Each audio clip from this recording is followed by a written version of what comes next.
ప్రజలు చీకొట్టిన జగన్మోహన్ రెడ్డిలో ఎలాంటి మార్పు రావడం లేదని గుంటూరు తూర్పు ఎమ్మెల్యే మహమ్మద్ నజీర్ మండిపడ్డారు.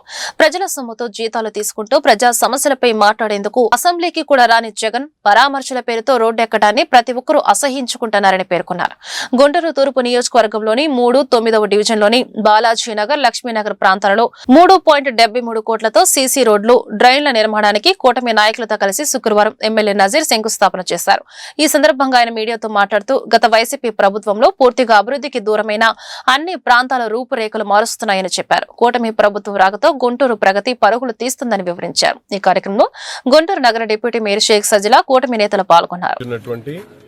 పాత గుంటూరు ప్రాంతం అనేక కాలనీలు, దాదాపు 50,000 మంది నివసించేటువంటి ప్రాంతం.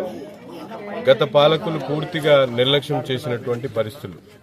ఎక్కడ కూడా వేలాది మంది ప్రజలు నివసించేటువంటి ప్రాంతంలో కనీస అవసరాలు, మౌలిక వసతులు లేక సుదీర్ఘ కాలం పాటు ఇబ్బందులు పడినటువంటి పరిస్థితులు. ప్రజా శ్రేయస్సు కోసం ఇచ్చినటువంటి వాగ్దానాలను నెరవేర్చమని మమ్మల్ని అందరినీ కూడా ప్రోత్సహిస్తూ ప్రతి ఒక్క కార్యక్రమాన్ని కూడా నిబద్ధతతో చేసేటువంటి పరిస్థితులు. ఈరోజు తూర్పు నియోజకవర్గంలోని 3వ డివిజన్లో, అలాగే 9వ డివిజన్లో దాదాపు 2,85,00,000 రూపాయల అభివృద్ధి కార్యక్రమాలు.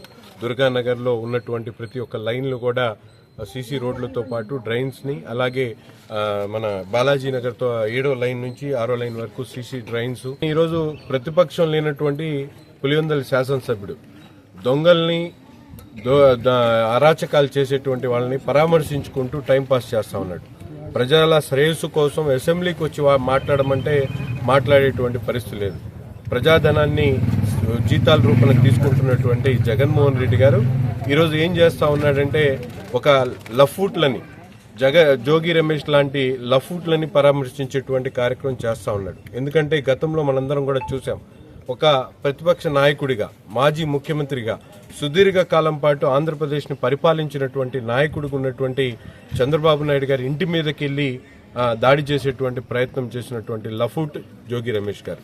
ఈరోజు అటువంటి వ్యక్తి ఇంటికి వెళ్లి పరామర్శించేట్టుగాని ఏం జరిగిందంటే, వైసీపీ నాయకులు ఒక కుట్రపూరితమైనటువంటి రాజకీయాలు చేస్తూ ఎక్కడ కూడా తెలుగుదేశం పార్టీ శ్రేణులు కానీ, తెలుగుదేశం పార్టీ నాయకులు కానీ ఆయన ఇంటి మీదకి వెళ్ళినటువంటి పరిస్థితులు కాదు.